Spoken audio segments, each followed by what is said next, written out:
السلام عليكم، كيفكن؟ أنا اسمي عبد القادر عمر زاكري. أنا من 31/7/2022 كنت قاعد بالسيارة بصور، بيقدم علي فوزي شحادة ومعه ثلاثة على موتوسيكلين دراجتين نارية. بصف حدي وببلش يقوس علي. موتوسيكل وقف لي قدام بوز السيارة، موتوسيكل علي بلش يقواس فيي من قلب السيارة. أنا وقاعد بالسيارة.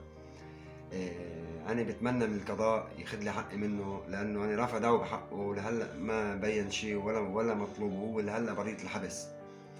إنه ليش أنا رافع دعوة بحقه، وهلا من شي فترة قليلة كمان هددني لسقط دعوتي، وأنا ما بدي سقط دعوتي. قال إذا ما بتسقط دعوتك رح ما رح خليك توقف على رجلك نهائيا بالمرة.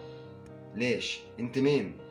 أنا بتمنى من القضاء ياخذ لي حقي ويأسرع يعني بهالقصة هذه قد ما في أسرع فيها. بتمنى من كل الجهات الأمنية، من المخابرات، من الجيش، معلومات، من إكسكسا، من القضاء. بتمنى من القضاء ياخذوا لي حقي منه. وهو الملف عند الرئيس حسن حمدان ولهلا مش مطلوب.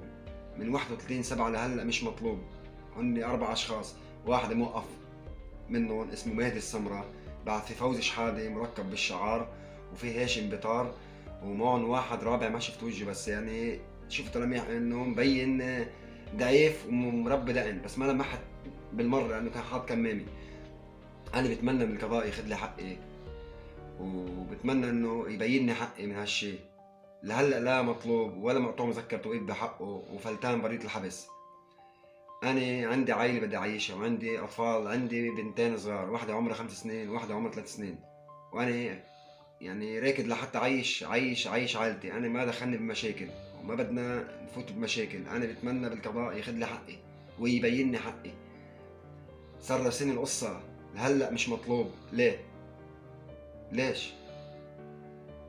أنا بتمنى منكم تاخذوا لي حقي وتبينوا لي حقي. بس هل بتمنى أنا منكم تاخذوا لي حقي منه لهذا. هو اسمه فوزي شحادة مركب بالشعار أردني الجنسية.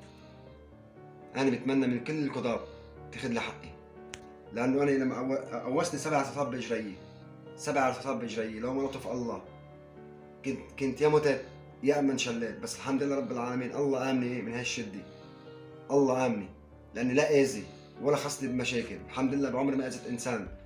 أنا من بيتي شغلي.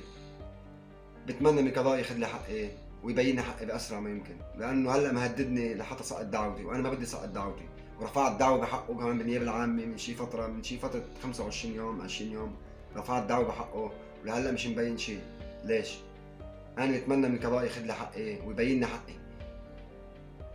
والسلام عليكم ورحمه الله.